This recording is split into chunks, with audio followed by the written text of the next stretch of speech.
Hello and welcome everyone, and thank you so much for joining us for today's webinar on business resilience, which is actually the first session in our People series. For anyone who doesn't know me, I'm Patricia Kingston from Tourism NI, and this is actually our first TED session for 2021, so absolutely delighted to have you joining us here today. This afternoon, you're going to be hearing from Fergal McCormick from PKF FPM, and many of you, I'm sure, will recognise Fergal from some of our TED webinar seasons that we did last year. So Fergal will be answering some of your questions at the end as well, so be sure to stick around for that and do get your questions into the chat all the way throughout the session. I'll be keeping an eye on those as they come through. We're delighted once again to also be offering a limited number of one-to-one calls with Fergal and his team for any NI-based tourism and hospitality industry registered to attend this session. So I'll also be explaining a little bit more about that later on. The webinar, as you know, is being delivered as part of Tourism NI's ongoing Tourism Enterprise Development Programme, and this year's TED programme has been designed to continue and help the tourism industry survive and recover from all of the really unprecedented events of the past year or so. We are continually reviewing and evolving the programme based on industry needs, so keep letting us know what topics you'd like to see in the future. As always, you'll be receiving an evaluation form after today's session, so just be sure to fill that in for us once you receive that through, and we can keep tailoring our programme of events to your needs. Alongside the webinars, of course, you can also access a whole range of support materials on tourismni.com and covid19.tourismni.com. And again, as usual, we'll be talking a little bit more about that later on. So I hope you find today's session really useful and informative, and I'll be back here at the end to ask Fergal all your questions. So just pop those in the chat box in your control panel all the way throughout the session, and we'll pick those up afterwards. So now, without further ado, it's my great pleasure to introduce Fergal McCormick for the main presentation.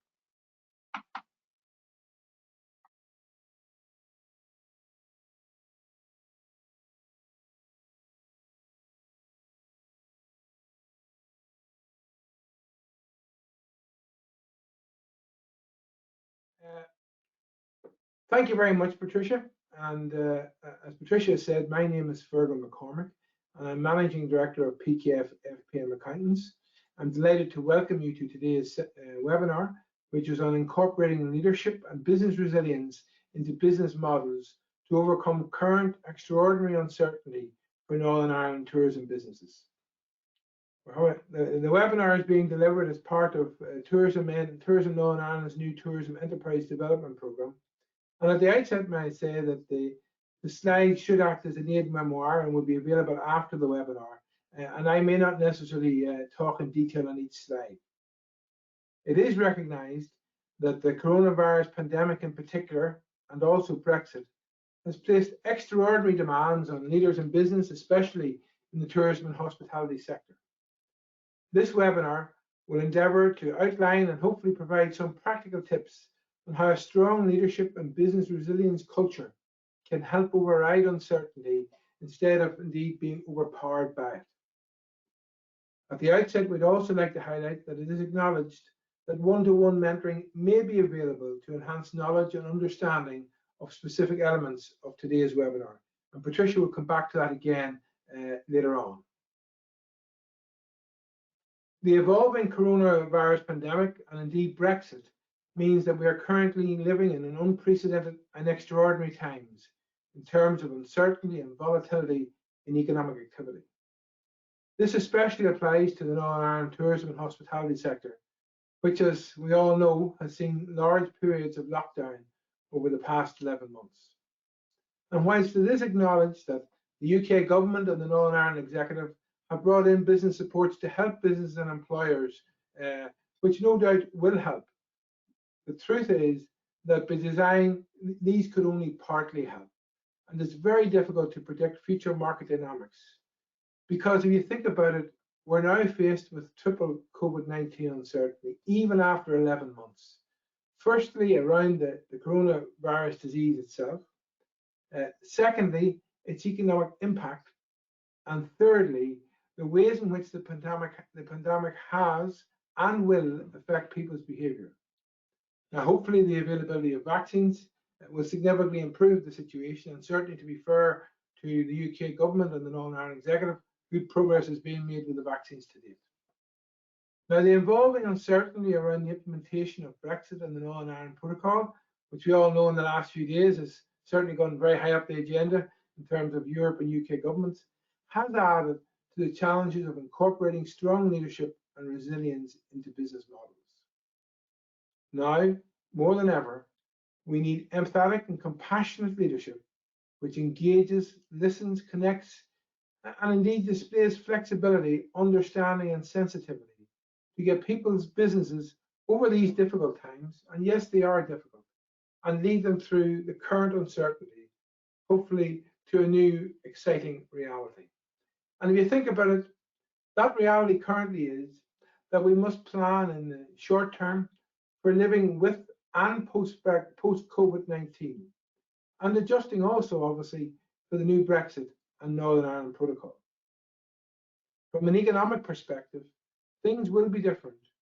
Business relationships, obviously, with the UK mainland and Ireland and the European Union have entered a new phase.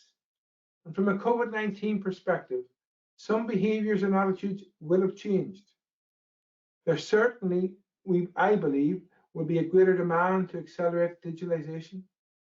Health will become a fixation, and environmental, green, and sustainability issues will all come to the fore.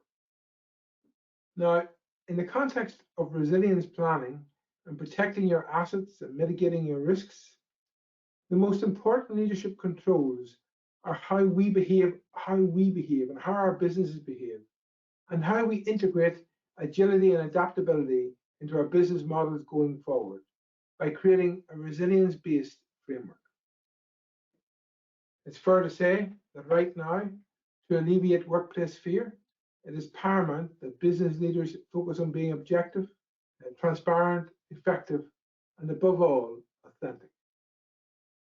It's interesting that the Harvard Business Review recently published a paper on research they carried out on economic crisis, various economic crises over the last century. And they concluded, which was very interesting, that crises are more often overmanaged and underled. Yes, there's a tendency that we all want to jump in the coalface, but as leaders, yes, you have to roll your sleeves up, but equally, you have to stand back and lead and not just do and manage. And interesting, you may not know, but the word crisis actually in Greek means opportunity.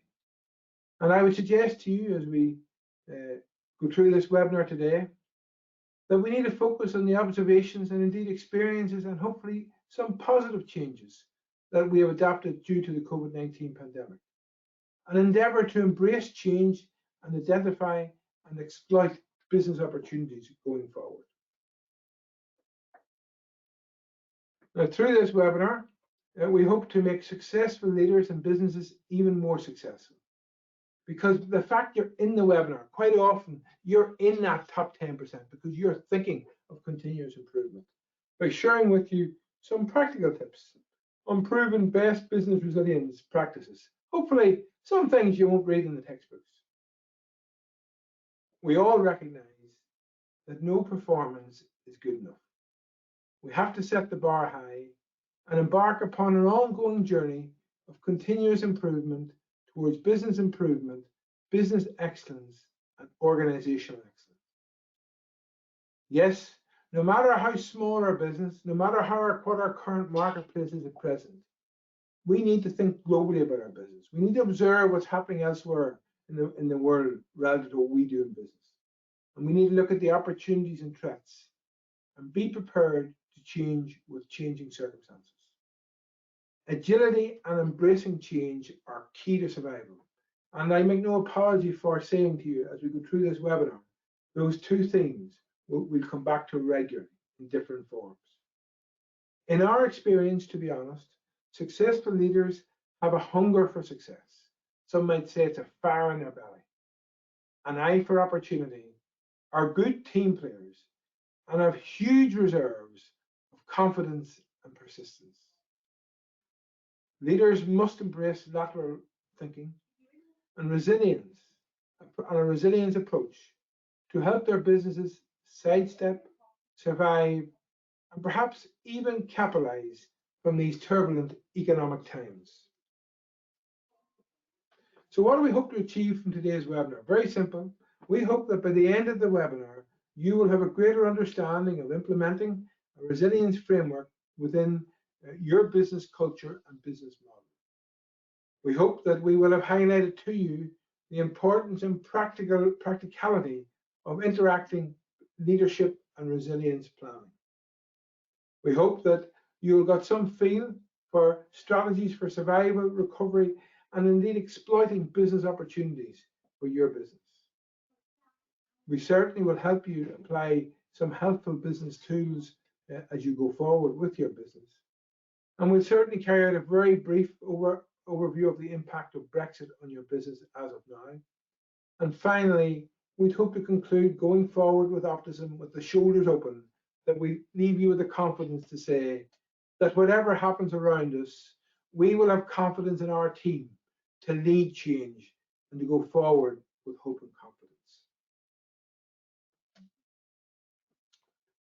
At the outset, I think it's very important to acknowledge that sometimes we cannot control the events around us, such as, for example, the COVID-19 pandemic. But, and it's the key but, we do have the ability to choose our response. And it is our response which will ultimately determine our future success and differentiation in the marketplace. There's an old saying, persistence beats resistance. And in terms of resilience, there is no single universally accepted definition. Generally, resilience is seen as the ability to withstand or to bounce back from adversity and disruption. And business resilience planning is focused on developing business leadership, people and systems and processes to create the capacity for a business organization to anticipate and react to change, not only to survive. That's what happened at the initial shock of COVID-19, but also to evolve as a commercially sustainable business. Thus, we would suggest best practice involving determining resilience planning strategies for businesses operating in the Northern Ireland tourism and hospitality sector are required to cover survival, recovery, and to endeavour to adapt to and overcome future challenges as they may arise, and ultimately, as I said before, to exploit those opportunities. Now, in terms of leadership, I often refer to two famous quotations from leading business professors from the Harvard Business School in Boston. The first was Daniel Gilbert, who said, "What distinguishes great leaders from merely good ones isn't IQ or technical skills, it's emotional intelligence." Where I come to call it savvy, but savvy is really important, and it's really important in the context of resilience and persistence. And the other quote I often like is Bill Walsh's, who said, "The most important attribute of an organization is the way it treats its people." Now, I have planned to come back to this subject of people in our next webinar, actually, on the 18th of February. But it is important to appreciate that leadership is all about having the ability to influence. It's not about hierarchy or name or title. And the most important thing is purpose. That is the why. And if you think about it, why somebody comes to your business or why somebody decides to purchase your product or your service is key to you securing the business and what they're prepared to pay for the value that your business is about to give them. So therefore, if you think about that a little bit more, when your why and their why agree, business results. Now, without a vision, without doubt, you can't get high performance on a consistent basis. And it's fair to say, and we'll come back to this again throughout the course of the webinar, that business values, culture, and DNA are pivotal and cultivate performance. Indeed, if you think about it in terms of business culture, it's the glue that joins everything else together. And in my view, the quality of leadership, more than any other factor, determines the success or failure of an organization. And if you think about it, leadership, as I've already said, is not about position or hierarchy, but it's about attitude, definite characteristics and behaviors such as vision, passion, culture, people skills, yes, certainly resilience, but team building and inspiring others. And I would suggest to you now, if there's one message I'd love you to take back from today's webinar, it's very simple. To encourage people at all levels to stand up and deliver and to become leaders. It really is important. You must have leaders at all levels of your organization. It's certainly important that we avoid complacency, because there's one sure thing: past success does not guarantee future success. So therefore, I pose the concept to you today that the principle remains leadership first and then management. And the truth is that business thrives when both effectiveness and efficiency are aligned and complement each other. So what do we mean by effectiveness and efficiency? In terms of effectiveness, we mean doing the right things, strategic, working on the business. In terms of efficiency, we mean doing things right, operational and tactics, working in the business. And it is important to acknowledge from the very outset that there's a clear difference between leadership and power, and that the success of a leader is determined by the output of his or her team and not by their own personal inputs. And it's also fair to acknowledge that leadership comes from within, but is recognized by others. That's when we talked about influence. And certainly, it makes sense for some business leaders to lift themselves out of their business now and again and work on the business rather than in the business. And I'm being honest, after being involved in my own business for over 30 years and fortunate to work alongside many businesses, I have no doubt that the most singular and important factor in the success of a business is this point I've just made. There are busy fools, and then there are smart business people who stand back now and again and do a little bit of thinking, and they differentiate themselves and become the leaders and the most successful businesses. And I would urge you not to engage in negativity, particularly in the present environment, and have the courage to tell your work colleagues to disengage from negativity.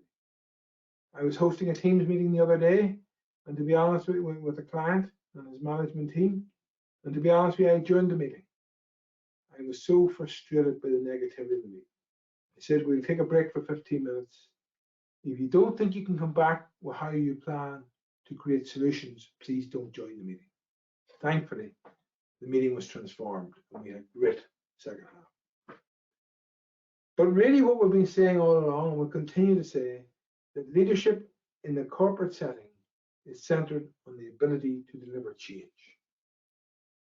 Now, if you think about it, when COVID-19 hit us in late February, early March, it was all then about survival strategies, comprehensive risk to identify and assess the immediate financial impact on our business, and again, to develop mitigating strategies. So at that stage, that's stage one. That was the survival. And you think about what did we do? We looked immediately at the impacts on our sales or our revenues, particularly if we didn't have an online presence.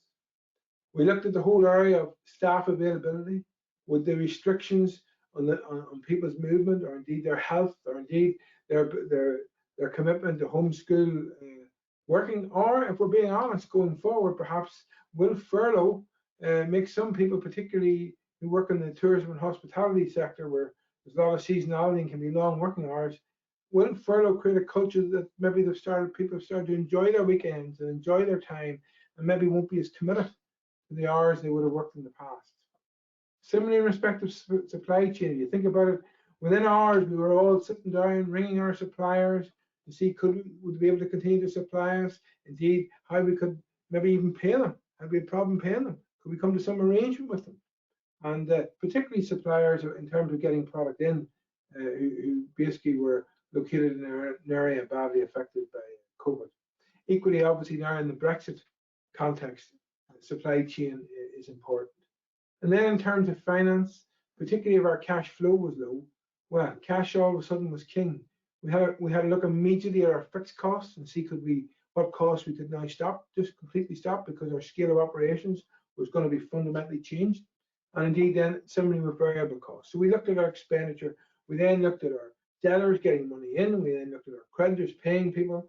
We maybe even arranged for deferred payment terms and loans or HP agreements, etc. So that was all part of the survival strategy. And thankfully, as we mentioned earlier, yes, there were government supports. It may not have been enough, but they were there to help businesses, employers, and employees in the form of grants, in the form of loans, in the form of self-employed and employee income supports. And in that context, to be fair, the two recent schemes announced I think, will be very helpful. The large tourism and hospitality support scheme, which is being administered by the Department for Employment for businesses in the tourism and hospitality sector with an NAV exceeding 51,000. And there's no doubt about that's a very attractive grant where you can get, I think, between 2,400 and just over 41,000 for 14 weeks. And similarly, the new bed and breakfast guest house and guest accommodation scheme, which is being administered by Tourism in Northern Ireland, is encouraging and welcome. And they're just recently out, so if you're not familiar with those, you should get yourself very familiar with them. And ultimately, what did that do if you think about it? All of a sudden, we were forced into doing cash flow forecasts for a week, for a month, for 3 months. And we started to use scenario planning. What if? We had no option. It was to survive. If we didn't do it, we wouldn't have survived. Thankfully, most businesses have survived, albeit with a future of uncertainty ahead. Now, in terms of Brexit, I don't plan to go into today, but we had a Brexit seminar, which was very well attended, hosted by Tourism NI just before Christmas. And this did identify, and I'm going to leave this slide with you as an aid memoir. It did identify 8 key Brexit impact areas, being supply chain, people, mobility of labour, availability, economic trends, macro trends, where your IT systems had been adopted to account for the new Brexit arrangements, legal and regulatory, treasury, strategy, and trade terms. It's really a webinar in its own, but for completeness, I leave that slide today in the pack. In your own time, you can go back and look at it, because it's a very good aid memoir to the breadth of the areas you should be thinking of in terms of resilience planning for your business.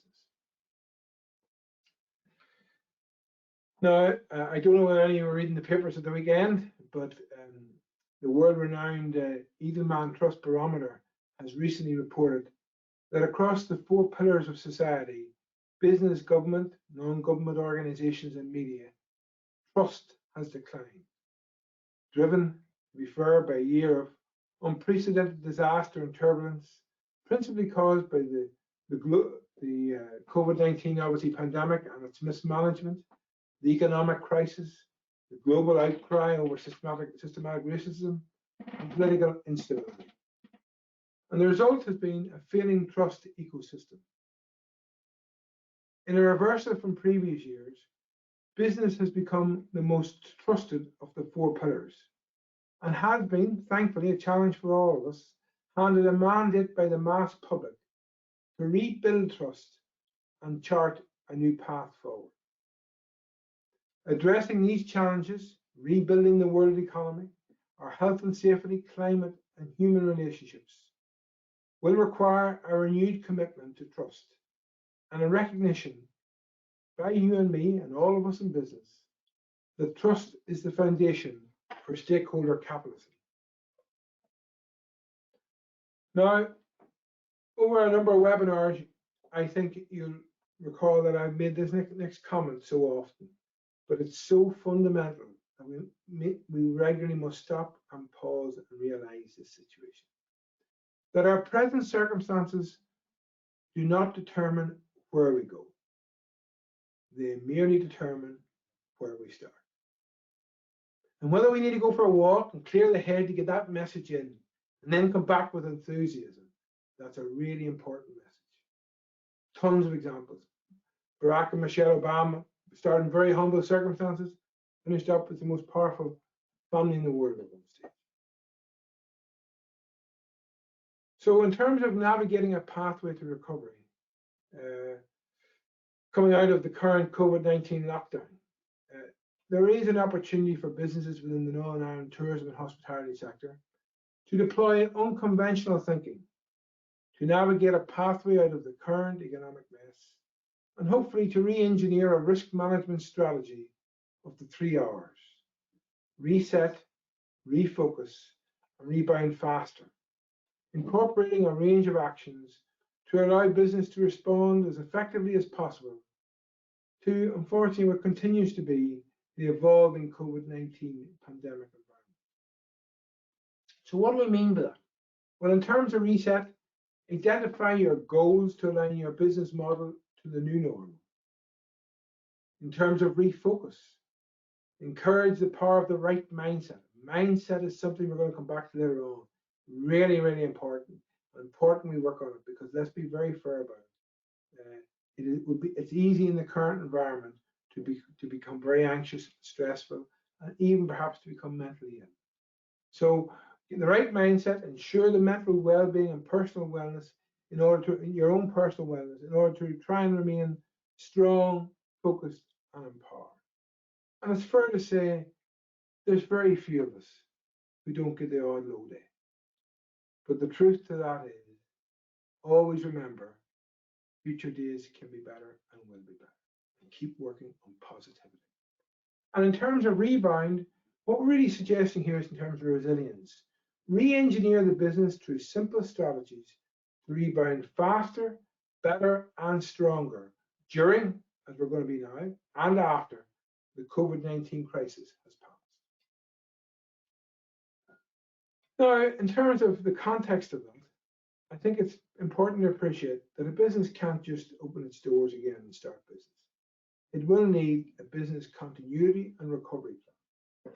And liquidity will be key to reopening for businesses, because research reaffirms that planning for and implementation of an appropriate level of liquidity will be crucial in the short term in defining the success of a business. Naturally, anticipating future market conditions and customer behaviors and attitudes will be pivotal to the medium to long-term success, as will resource and people management. A new business landscape is evolving, with expected changes in market and consumer behavior and attitudes. We will all have to learn to do business in different ways. So therefore, we must focus our attention on re-engineering our businesses, which at the outset, perhaps we need to acknowledge, may involve resizing our business model going forward. Certainly in the short term, listening to the news and what's happening at present, international travel restrictions are going to restrict overseas tourists to this island. Staycations will become the norm. So what are we doing in terms of how we can make our business more attractive for staycations? How can we replace the overseas business we had in the past if we have it? Social distancing will certainly impact weddings and dinner dances and other event sizes. Again, how do we address that? Can we maybe use the good weather for more outdoor planning of those events? Remote working technology. I never used Zoom or Teams before COVID-19. May certainly impact meetings and conferences in terms of people may work a lot more from home, and certainly cybersecurity is going to become another major issue. So these are all things that whenever we're sitting down and looking at what's going to impact us, we'll talk about later on opportunities and threats, we've got to think out these things. But there's one sure thing, Ryanair. See, Michael Leary unfortunately made the news this week, but Ryanair is one of many businesses that started off in economic recession. So, it is important to recognize that an economic crisis is a good time to take a holistic look at our business and reflect on what we did before that we could do better, what we didn't do before that we should go for now in terms of products and services, pricing, sales mix, processes, and policies. But again, I want to stress across all of this, if the business does not have strong financial planning, liquidity, and resilience built into it, it is destined to fail. Now, Michael Porter, one of the great business gurus, certainly whenever I was at university, continues to be, again, looked upon as one of those over the years. He's had certainly durability. It was him who said that in terms of strategy and business strategy, Strategy is about making choices, trade-offs. It's about deliberately choosing to be different, differentiating unique selling points. So in terms of developing that resilience business strategy, there is processes, there are business tools to help us. So first of all, you've got to, before jumping in, you've got to analyze the baseline, the current position. And then SWOT analysis. And we'll come back to that again. Strengths, weaknesses, opportunities, and threats. Strengths and weaknesses are internal to your business. Opportunities and threats are external to your business. List them out. And within that, if you want a wee help in terms of opportunities and threats, you can use a wee term PESTLE, which represents listing out what political, economic, social, technological, environmental, and legal implications outside your control may have an impact in terms of opportunities and threats for your business. That will create then the creation of ideas, generate ideas, then evaluate those ideas, then agree to develop a plan with milestones built into it. Don't leave it on the shelf. So obviously you've got to manage that plan and, more importantly, monitor it and take corrective action if it needs to be taken. But in the current environment, what we've now learned over the last 9 to 10 months in particular, that plan has to be flexible. It has to have agility interwoven within it. So what we're really saying here is the future belongs to those who plan for it. But COVID-19 has taught us that your business model must be agile. And the planning cycle may have to be as it was back in February, March, as short as maybe 1 day, 1 week, 1 month, with flexibility for the medium to long-term planning being built in. And there's one sure thing in terms of vision. If you do not have a destination, you'll never get there. If you and I decided not to be in this afternoon's webinar, we wouldn't be in it. Remember, it was Henry Kissinger who said, when you don't know where you're going, every road will get you nowhere. Think about that. And what we're really saying is that failing to plan is planning to fail. And yes, we accountants can be accused perhaps in the past that we analyze too much and focus too much in the past. But if you think about it, we must design the future. And design means putting things together to deliver a value-added solution to meet or indeed exceed our client and customer expectations, and thus deliver that market differentiation that Porter referred to. Now, in terms of planning, it's very simple. Baseline, where are we now? And again, we'll come to all the type of things you should look at in a minute or two in terms of the operational plans, etc., in terms of your vision, your structure, etc. Where do we want to get? Where do we want to be? That's your vision. Where do you want to be? And then your action, your implementation plans. How do we propose to get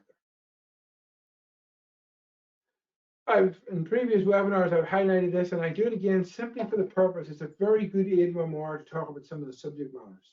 And certainly too, a business certainly needs direction, structure, and processes. And to facilitate business planning, within our own practice, we've developed a strategic management holistic framework, which we call PKFF PM Rocket. And in very simple terms, you can do this in 2 hours, you can do it in a day, but it's not a long process, believe it or not. It's smarter working as opposed to in-depth working. And really what it's saying is that the strategic plan determines the vision, where you want to be. And then having done that, you then basically, if the truth is told, you start looking at the business plan. And it basically accepts the vision and revisits the best way to achieve it. Now, it's fair to say within that, you then come up with your strategy, your structure, your culture is as I've said, I think before, it's the glue that joins everything together. But in our view, you then look very quickly, and this is the same for your SWOT analysis, even your opportunities and threats, break it down into 5 core operational areas: products and markets, marketing and sales, systems and processes, finance, physical and resources. And if you know anything about me, I believe the most important thing in life, and indeed in business, is your people. And it's also important to appreciate that innovation and research is interwoven within those 5 operational plans. So, in terms of where are we now, the baseline position.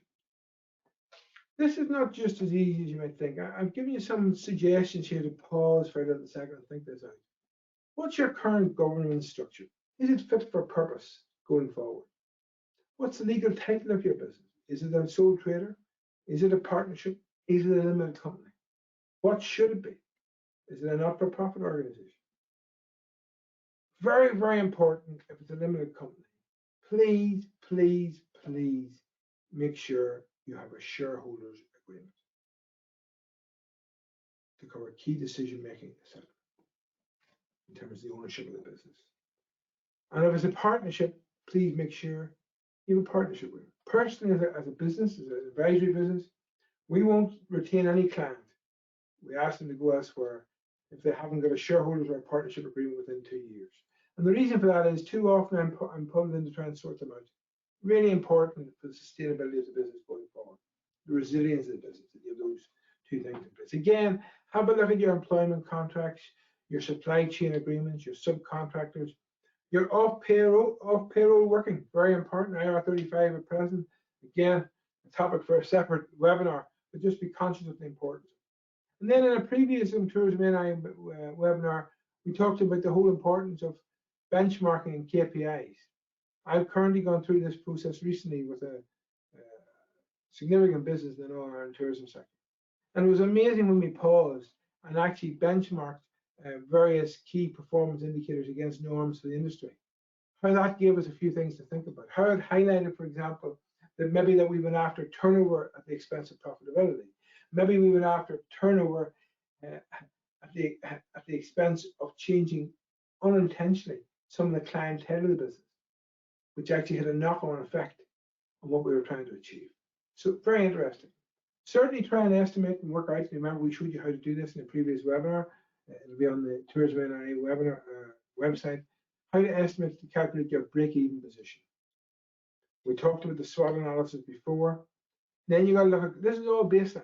What are the current market trends using market research, reading papers, just observing what's happening around you. Identifying what we call at this stage OFIs, opportunities for improvement. Again, unfortunately, it took COVID-19 to highlight some of these important points. Shareholder protection. Is it adequate? Do you review it every 3 years, or a key person's life protection? Do you have life policies? For example, if somebody drops dead and they're a 30% shareholder, does the business have to pay for it? Or has the business taken out an insurance policy to give the next of kin in order in lieu to take over the shareholding? Succession considerations in terms of resilience. Again, there's no right or wrong here, but there's a whole lot of things to be considered. I'm 60. I started my business planning succession at 34. It has evolved over the years, but there's always been a vision of where I wanted to go. Never too late to start. Remember, our current circumstances don't determine where we go. They merely determine where we start. Succession should always be the tailwind. And by the way, if you can get your business to a position that is ready to sell, it only takes about 3 years to do that, by the way, once you get up and running again. Believe it or not, you might never sell, but if your business is ready to sell, it's in prime condition. So then where do we want to be? Well, certainly we want to come up with where we want to be and write it down, a compelling and ambitious vision with direction. Identifying our clear standards, incorporating the 3 Ps, purpose, people, and practice. Personally, in our own case, we operate at what's called a one-pager. On the one page, we have our core values, our core focus, which is the why, what we consider to be our unique selling points, our marketing strategy, important. Then one of the most important factors going forward in terms of resilience planning is scenario planning. Looking at different options. What if? What if this happened? What if that happened? What's the impact? Doing budgets and forecasts sometimes to look at that. A buzzword coming in more and more in the current environment is collaboration and strategic alliances. You don't have to own everything to use it. You don't have to be an expert in everything to benefit from it. For example, there's a well-known case currently in London where you have a Michelin restaurant, a very high-profile Michelin restaurant, has entered into a collaboration with Uber, who basically is delivering these meals in a certain way, hot and everything, out to certain households. Measurables. Decide what your key KPIs, key performance indicators are. And remember, we talked about in previous webinars, make sure that they're quantifiable, they're smarter, SMARTR, and there's a different word for specific, etc., measuring what each of those things are. And then don't be afraid to dream. What will it look like? What would you like it to look like? And then having done that, you then come back to look at then how do we propose to get there? So if you go back to the rocket, we're now at the 5 operational plans.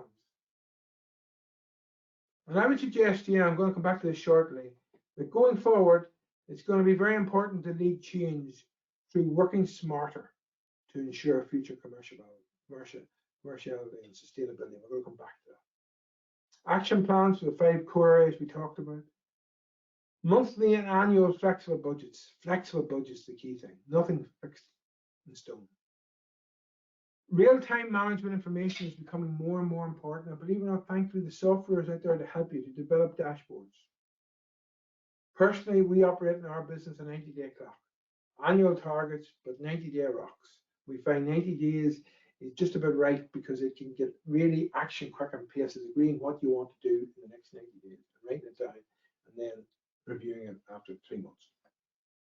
And may I say that one of the other differentiating factors we find in observing businesses that are doing well are those that have regular, formal, even I have one client and there's 5 staff. And believe it or not, they have a formal meeting once a month, a management meeting. They go in actually 1 hour early, one day, once a month, with a formal agenda. And more importantly, they've agreed the management information pack that must be available and circulated prior to that meeting. Again, really important, very important when the chips are down that you have those systems and processes working. So what did I mean by leading change through working smarter to ensure future commercial sustainability? Well, what I meant was working smarter will incorporate creating an adaptable high-performance culture of competitiveness, utilizing innovation, technology, data analytics.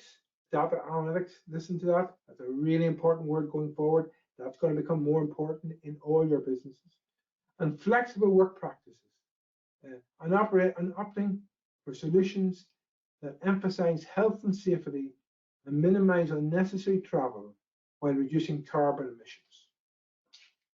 In terms of commercial sustainability, what do we mean? Well, we mean promoting a culture of resilience, embracing disruption, aggressive growth, lean processes, a word maybe quite often misunderstood. What do we mean by lean process? Very simple. Reducing waste and continuous improvement. And future-proofing our businesses by transforming our organization to create a better norm and satisfying today's needs without endangering future generations. And finally, what do we mean by future-proofing? Well, future-proofing will incorporate creating an environment to enable continuous learning that allows your people to be the best they can be. Really important, upskilling. I think you're going to see a growing demand and growing development of online training. And then you're going to try and attract and upskill and retain talented people. Very, very important. To embrace evolving technologies to facilitate more engaged working and the workplace of the future. I believe, anybody listening to my webinars will know this, I believe there are close parallels between sport and business because the principles are the same. It's all about getting results through people.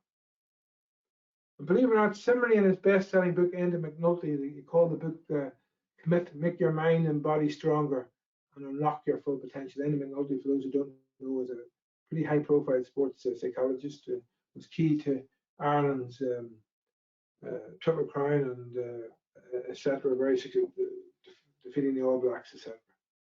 And he talks about, it's very interesting. He says that the biggest waste in life is the waste of potential. I'm going to repeat that because I think it's very important. The biggest waste in life is the waste of potential. And he goes on to identify what he calls the fixed mindset and the growth mindset. Remember we talked about mindsets earlier on? What does he mean by the fixed mindset? Where nothing is ever going to change, and it's probably a bit of negativity. What does he mean by the growth mindset? Well, it's where our minds are full of possibility and it redefines failure and moves on. Very important. So, coming back to that famous point again, and an organization and a leader must remain flexible. I have to admit, this is something I've come around to accept as my years mature in life. The only golden rule is there is no rule. Yes, you can have a framework. It was George Bernard Shaw who said, I see he said that famous quote there, by the way, I should acknowledge that. And the COVID-19 pandemic has been very difficult and has caused major challenges for society, and all sectors. I put in construction here because I think just at present, very little is happening also in construction as well as tourism and hospitality over the past 10, 11 months. But looking back in anger achieves nothing. We've just got to keep trying to stay flexible in changing circumstances. And it's fair to say that change is difficult to implement because people by their nature are often resistant to change and will impede new ways of doing things. But to put it simply, we either innovate or we will evaporate. And to succeed, the underlying culture of the business organization, it has to be responsive to change, as we said at the very outset. And that culture is central to behavior and is the key determinant in the performance of an organization. And to put it bluntly, its ability to achieve its objectives. And I think we all now recognize you can't do today's jobs with yesterday's mindset or methods. And it was Charles Darwin who said, "It is not the strongest of species that survives, nor the most intelligent. It's the one that is most adaptable to change." So important to appreciate again in terms of change management, there are probably 3 pillars and 3 core elements of change. So the 3 pillars: focus on people, empower at all levels, and make change real, move with pace. And in terms of the 3 elements, hearts. Can't beat the heart. Above all, number 1, vision and trust, the mind and guts. Now, just before concluding, I thought I would put this topic on a slide. Regenerative tourism. I think it's a theme for the future. I suspect some of you have heard it before, and equally, quite a few of you may not have heard it before. But please remember where you heard it first, because I think you're going to hear an awful lot more of it over the next 5 to 10 years in terms of tourism policy. Because there's a belief in thought leadership tourism that as a result really of COVID-19 and the significant restriction on world travel, that this has provided a unique opportunity to reassess tourism strategies, and that the concept of regenerative tourism will become more popular and be promoted as a strategy by the World Travel and Tourism Council, the WTTC, going forward. Now, it's currently believed that New Zealand is leading the way in regenerative tourism, which is designed in a way that builds capital and gives back to the land and people. Now, it is acknowledged and understood that this can happen in multiple ways, but system health needs to be the ultimate outcome, with the goal of operating in a way that does not compromise the opportunities of future generations. Really, in reality, following the 1987 Brundtland report. So, putting things together and coming to a conclusion, however difficult the business environment may be, however stressed we may feel, as we reflect each evening, hopefully all these things will pass. And if you think about it, certainly in the context of COVID-19, these are not the challenges that we have to rise to. These are life's big waves. We have to learn to ride them. And therein lies the only real change. And and real challenge. Our perception dictates our reaction, so we better make sure that we perceive what's real. And if you think about it, I've often thought about this. I think the best tool we could ever have from a business point of view is the mirror in our own house at night time, in our own bedroom. Because if we can look in the mirror at home tonight and say, I gave it 100% today, we can have no regrets. If you give it 100%, you couldn't have done any better. And a big part of any team effort is personal ambition. We need highly motivated and ambitious individual winners to create team success. But back to that sporting parallel, no solo runs. However, perceived challenges, we have to acknowledge, can cause distress or can motivate. It's ultimately all down to how we see it and the mindset. So I would suggest to you, for recovery and growth to take hold, confidence must replace fear, and we must convert natural anxiety into a passion to deliver positive results. We must approach the future with great hope and confidence, not only in our own ability, but in the ability of our staff and work colleagues and business to offer best practice and best service. Because there's one sure thing. COVID-19 will come to an end. We will learn to live with Brexit. And that ultimately, the fittest will survive and evolve much stronger from the current difficulties. They always do. So our big motivation should be to be fit from a business point of view. Get up there and be among the best in whatever we do.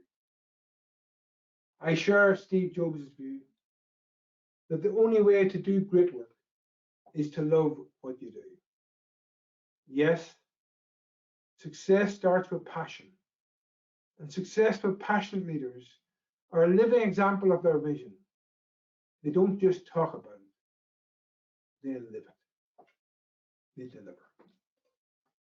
So resilience, in my view, in the context of providing and creating a resilience business framework within your business, it's like riding a bicycle.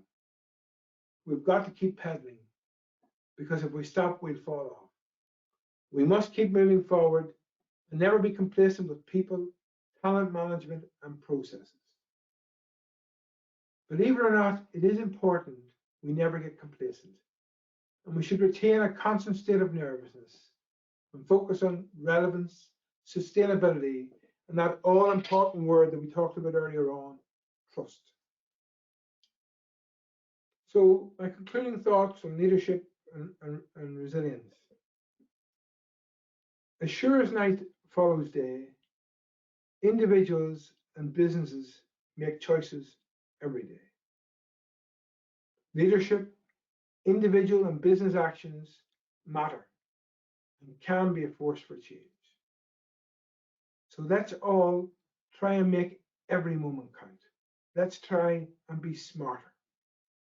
One of the key themes of today's webinar was to work smarter, not necessarily longer or harder.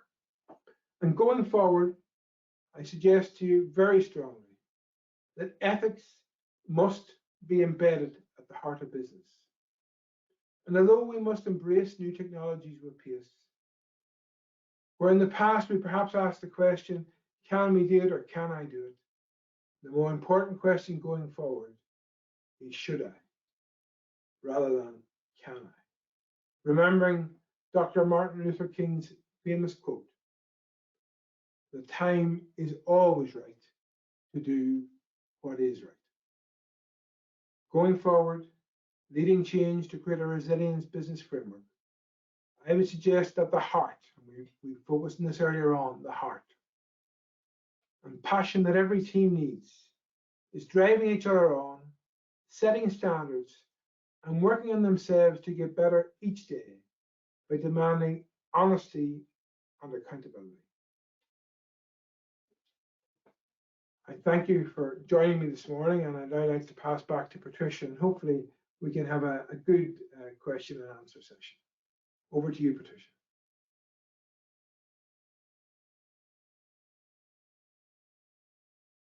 Thank you so much, Fergal. So much really useful information there once again. And when you mentioned passion there, I just thought, well, thankfully that's something we don't have any shortage of in our sector. We have so many passionate people, but it is so easy to let negativity creep in. So just love that. Do not engage in negativity. And I suppose if we remember that, it starts us off in good stead for the day anyway. So lots and lots to think about there.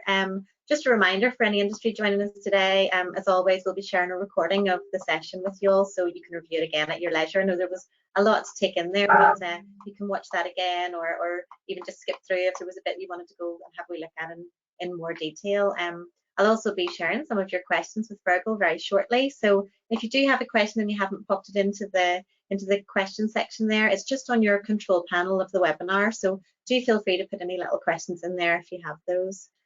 Just before we get stuck into those, I'm going to do a couple of just very quick polls just to see, get a wee feel for how you find today's session so far. So the first one will pop up on the screen very shortly there. It's just, how would you rate today's session in terms of content and relevance to your business? So that's on a scale of 1 to 5, with 1 being not relevant at all and 5 being extremely relevant.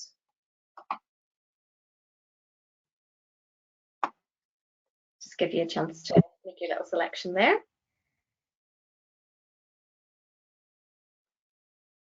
And then the other one is just a really very easy yes and no question. It's, do you plan to take some action within your business as a direct result of what you've heard from Fergal today? So that's just a little yes and no. And just makes us make sure we can tell that you're all still with us. Okay.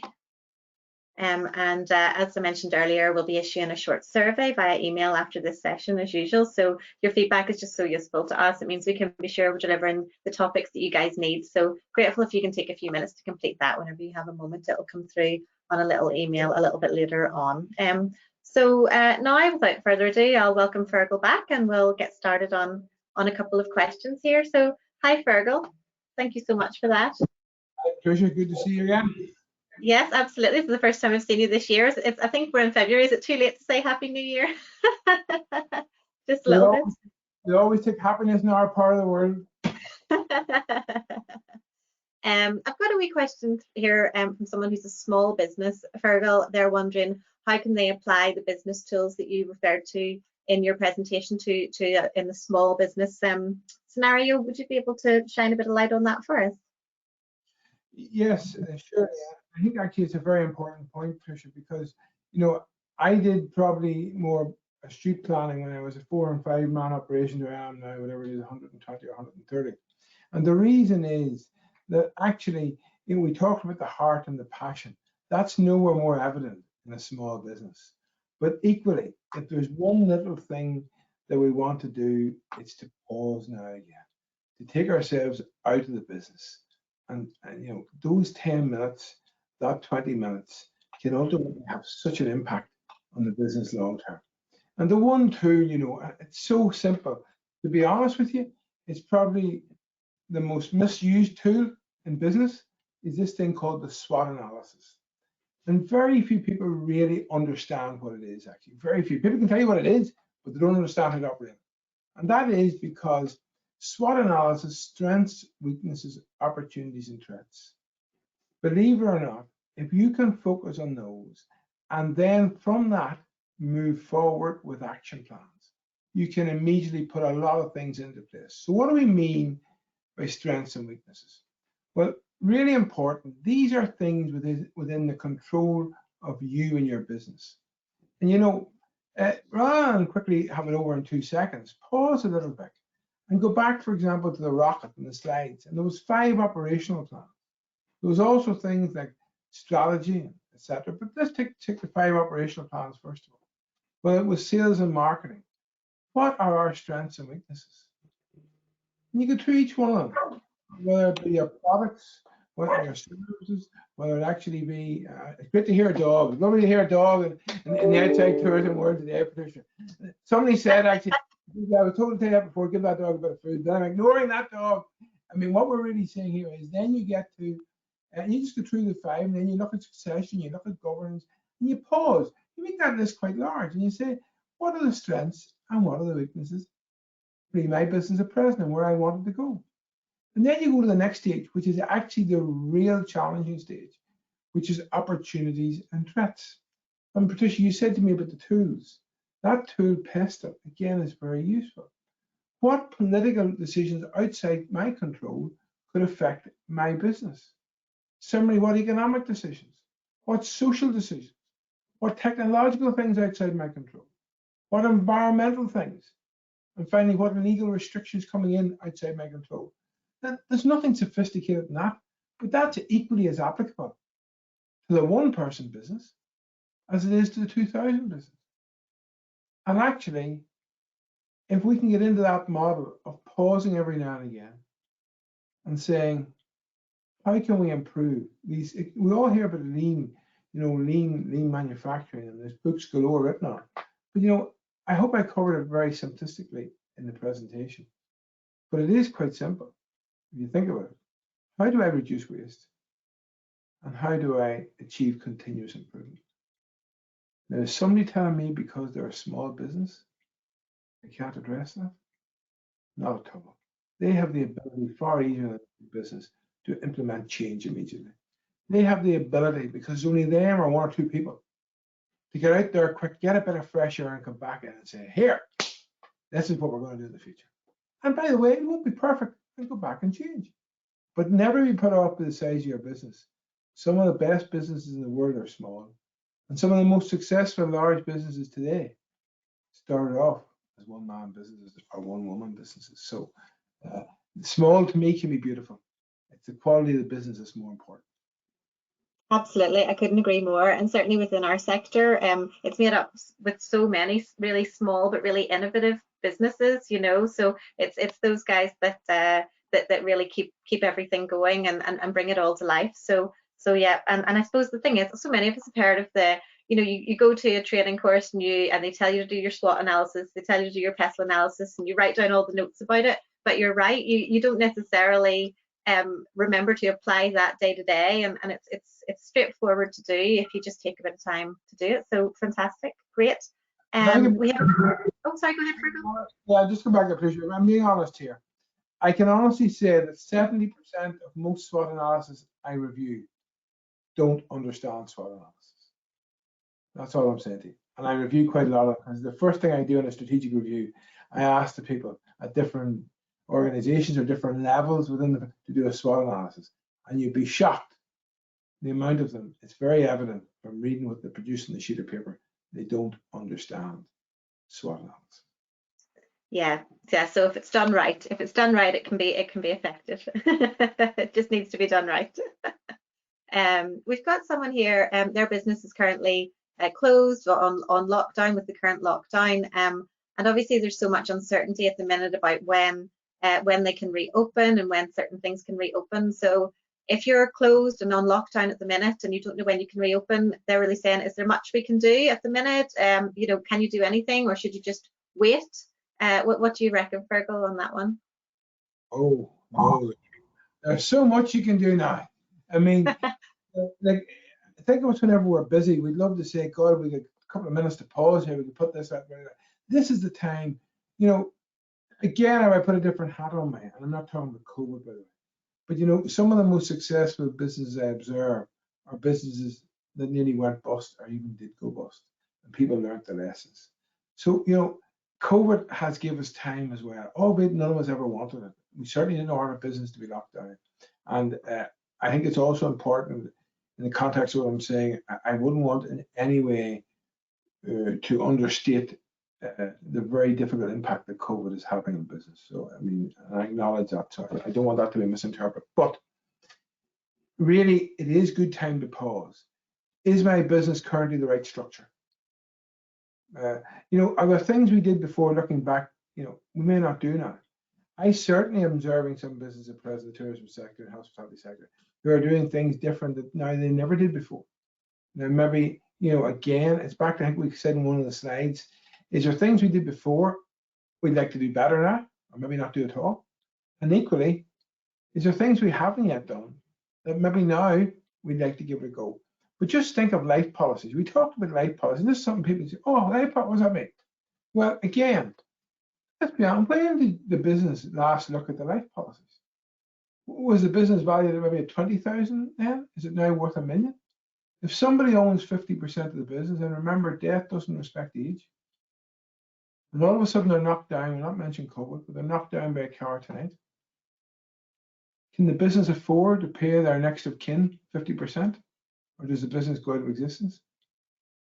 So what does that do? This is a time to take stock, to pause, and to review. And I must say, we are seeing a lot of businesses reviewing their governance structure, reviewing their group structure, reviewing basically whether they have the right policies in place for key staff, key employees, holding on to the staff. Believe it or not, I'm glad to say this, but I'm getting ready for the next webinar here, Patricia. But people is the key for life. And again, have we the right policies in? And to be fair, maybe are we wasting a lot of money in training? If we sit back now and look at it, did the training, was it effective? Certainly training is so important and enhancing all our competencies. We're all on that learning journey all the time. But maybe we haven't had time to pause and think, is there things now we could do differently? So I would use this time that none of us wanted, this lockdown, I would use it to think a bit smartly, to clear the head, and to come back with renewed energy. And with one thing certain, the good thing about COVID is it will end. And there will be people looking for tourism and hospitality businesses. So there will be customers. And then can we meet the demands of those customers and make some money to survive? Absolutely. Thank you so much, Fergal. That's great. And thank you so much to anyone who submitted questions there. As I mentioned at the start, we're also going to be offering a limited number of short one-to-one follow-up calls with our expert speakers across all of the People Series sessions, including today's. So these are open to tourism and hospitality businesses who are based in Northern Ireland. So they'll take the form of sort of a 15 to 20-minute expert advice session, probably via phone, just to chat through whatever your specific question is. So if you'd like to request a confidential one-to-one chat with Fergal or one of his team on a particular area of today's topic, perhaps, just send your name, your company name, and your question to myself, along with your contact telephone number. The email address should hopefully be up on your screen there. It's just industry.development@tourismandI.com. So those emails come directly into me, and I can pick those up and pass it on. So there's limited capacity for these. We only have one Fergal, but you wouldn't want too many of this, Egypt. Go ahead, Annie. We do our best to accommodate as many of those as we possibly can. So if you do email me through about that, just to let you know, if by doing that you're giving me permission to pass your contact details on to Fergal and his team. But the only thing that would be used for would be for the purposes of the one-to-one callback. So yeah, do feel free to drop me a line at that email address. It's still up on your screen there. Also, just a reminder, I'll take this opportunity to remind you all about covid19.tourismandI.com. It's a website that we created at the beginning of the whole COVID situation way back in March, but we've just been continuing to put lots of useful information and resources on there. And also we have recordings and support materials from all of our previous TED webinars, all available on there. So if you head to the support center, and then there's an upcoming webinars tab and a previous webinars tab where you can see what's coming up, and also, as I say, materials from things that we've seen before, and also lots of other support materials across that site about funding opportunities and different support that's available. We'll aim to get the recording from today up online as soon as we can, certainly by the start of next week, so you can watch that back again at your leisure. And as Fergal mentioned, he's delivering another session for us later on this month. We have a whole series of people sessions looking at culture and team with Fergal. We're also going to be looking at COVID-19 and Brexit, all in the context of people. So if you haven't signed up for some of those other ones and you're interested, again, you can find details of those over on that covid19.tourismandI.com website. We also on Monday have a session looking at funding opportunities that are available. So if you haven't got signed up for that yet and that's of interest to you, then certainly get your name down for that. We've still got availability on there. We're releasing new TED dates regularly. We're reviewing the topics all the time. So do keep an eye on there regularly and make sure you don't miss out on anything. And also, most people today probably did register via maybe an e-zine that I'd have sent out from our to our mailing list. But if you're not on the mailing list, do make sure you get on there. Again, the details for how to log on to that would be actually on tourismni.com. So yeah, just keep an eye out there. And I suppose all that remains for today is just to say another thank you to Fergal. Thanks so much to think about today, and we'll all just try and stay positive and get rid of any negativity that's out there or within our team, and just keep our heads up and keep doing our best. Fergal, thank you so much, and I look forward to seeing you again soon, and look forward to welcoming everyone else back along to some more of our upcoming sessions. So thanks so much, and goodbye. Cheerio. Thanks. Thank you, Patricia. Onwards and upwards.